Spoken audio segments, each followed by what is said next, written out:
Well, ladies and gentlemen, good evening.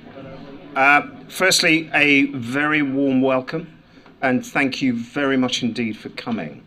I'll just begin by explaining who I am and why I've been asked to be Master of Ceremonies, which is a fairly old-fashioned term.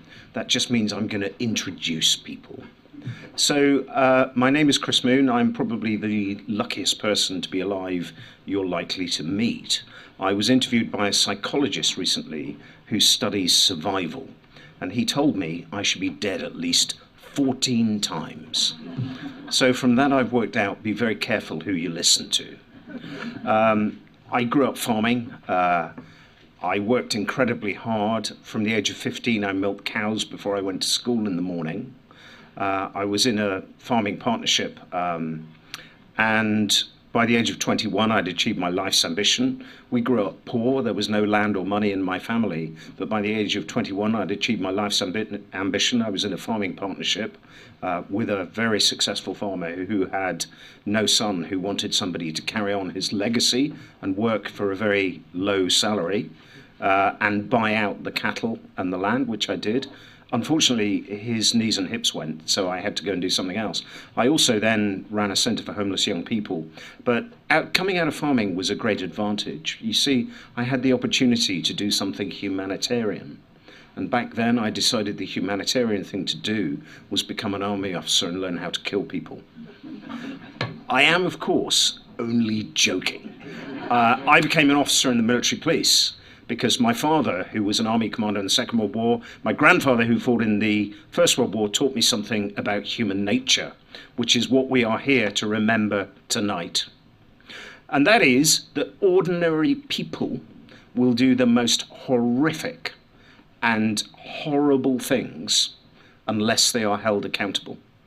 The people who commit war crimes are not two-headed monsters. They're just ordinary people in the wrong situation, in the wrong time, without accountability. The mark of the individual is not what they do, it is what they would do if they didn't think they would be found out. Accountability is everything. So I became an officer in the military police, did 3 years on counter-terrorism, stopping people being blown up. That was something I wanted to continue, and so I left and I worked for a charity clearing landmines. And that was how I ended up in Cambodia. I was inspired by the film The Killing Fields, and I wanted to do something to make a difference to stop the madness.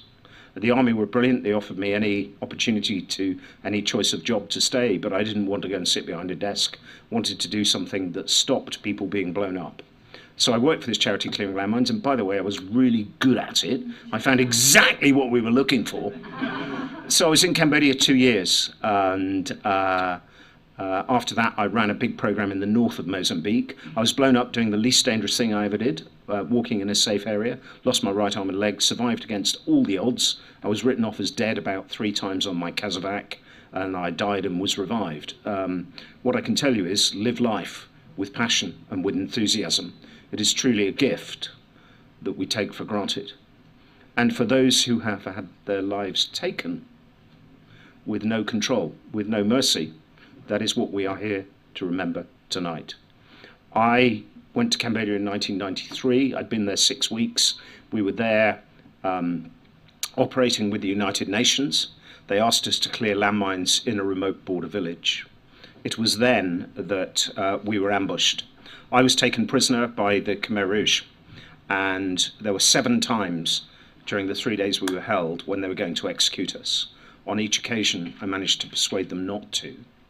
And part of the reason I was able to influence them was because of my farming background. I understood them, I understood how they thought. And eventually, when we were released, we returned to a village, which I visited relatively recently, actually a few months ago, and called Setbarai. And when we returned to the village, I'm sure many of you people here know that in the remote rural areas of Cambodia, they believe that ghosts come out of the forest at night. And because they had been told I would be interrogated and executed, when I returned in the middle of the night, they all believed I was a ghost. And the only way I could convince them I wasn't, I had 2 hands then, it was easy. I caught the village chief and I licked his face. And that was when he finally believed that I wasn't a ghost.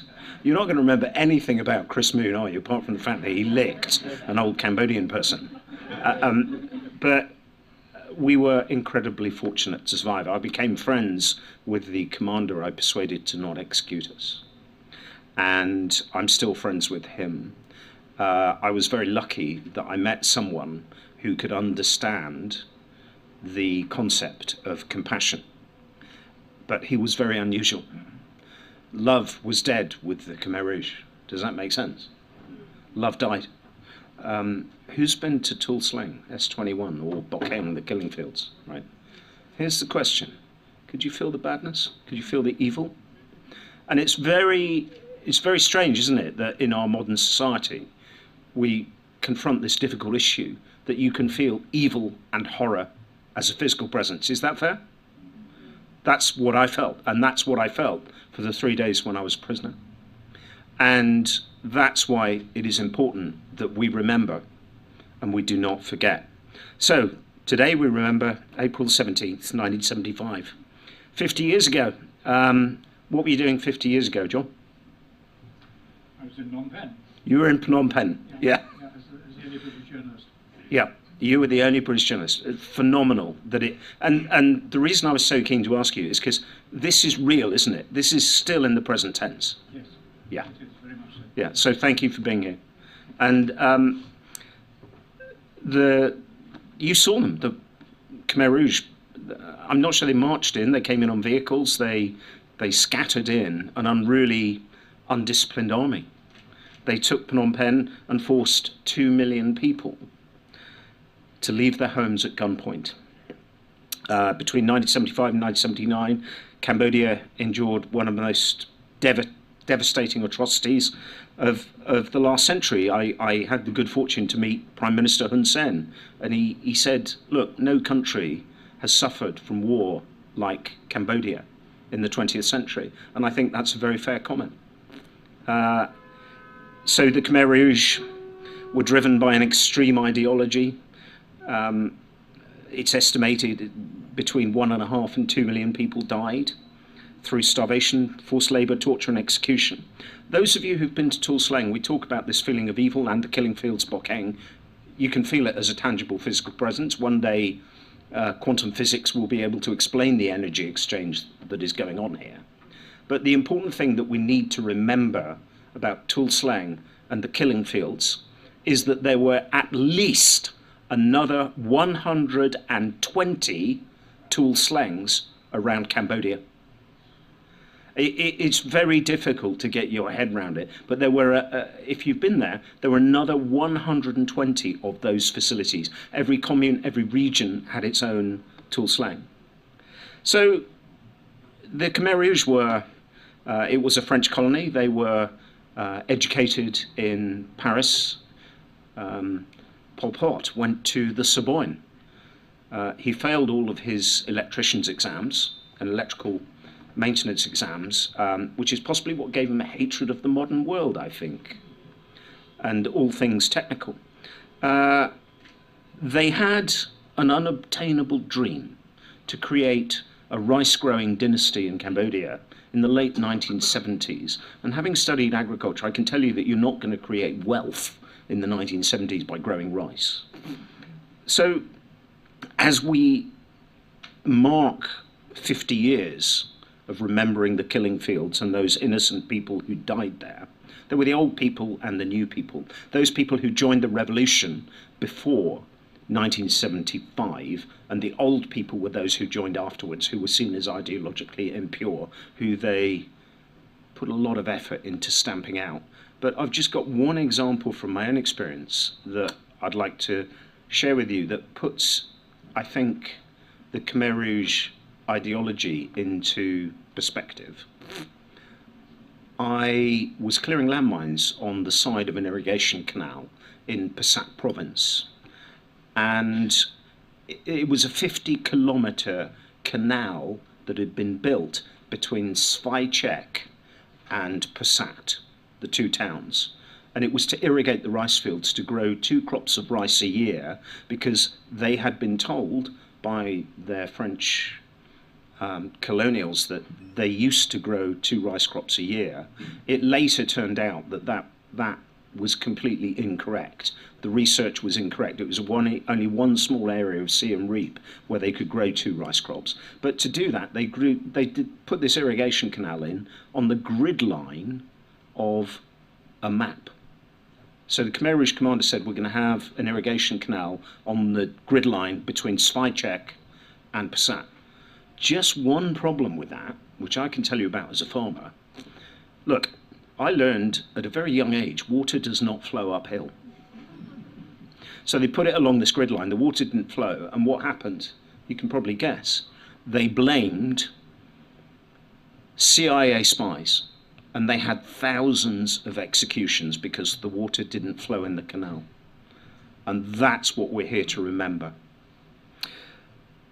So, the survivors, of which there are many. Cambodia is still ongoing and developing, and it will run its own course. But let's remember the resilience of the Cambodian people. In 10 seconds, let's just have 10 seconds of silence to remember those we've lost, those innocents who were lost, and remember them and learn what we can.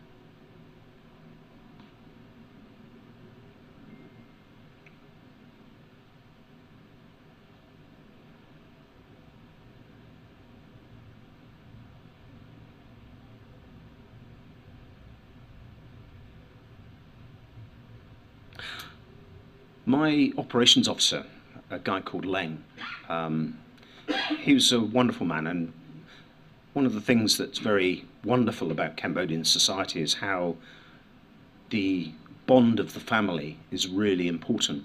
Perhaps there's a lot that Western society can learn about that.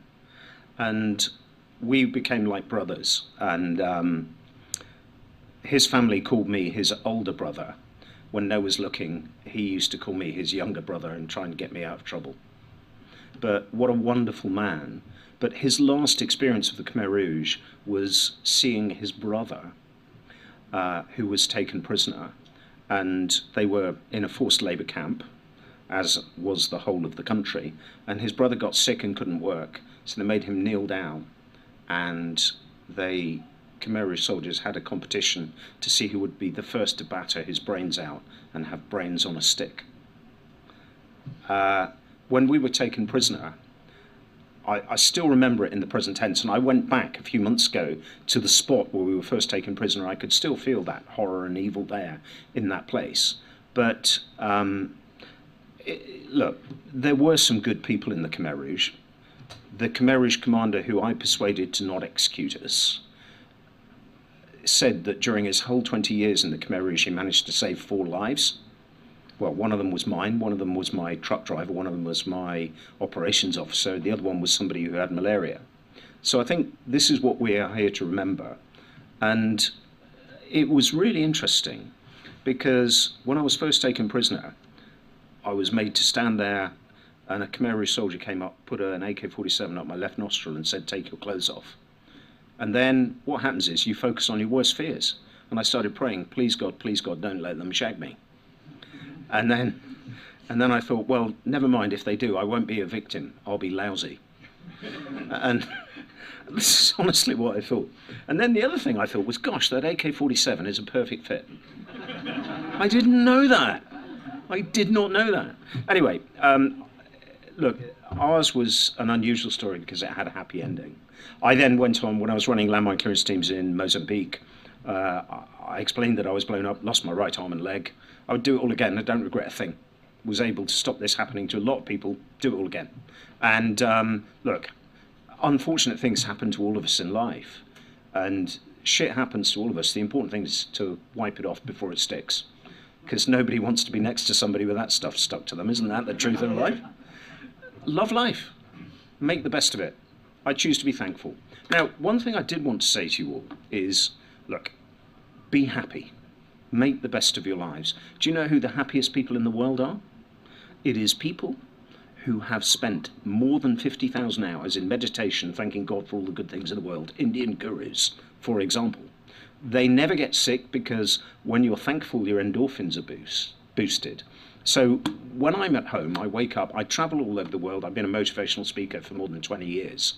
I did my Masters in Human Behaviour after I was blown up. I did my first marathon within a year of leaving hospital. I became the world's first amputee ultra-distance runner, distance of 100 miles and upwards. And so I can tell you that, you know, we can all do more than we think. Don't give in to the badness. And that's why we're here tonight, not to give in to that badness. Do you know, when I wake up in the morning, this is one thing I want you to take away. The concept of being thankful, please share it with those you love and those who know you.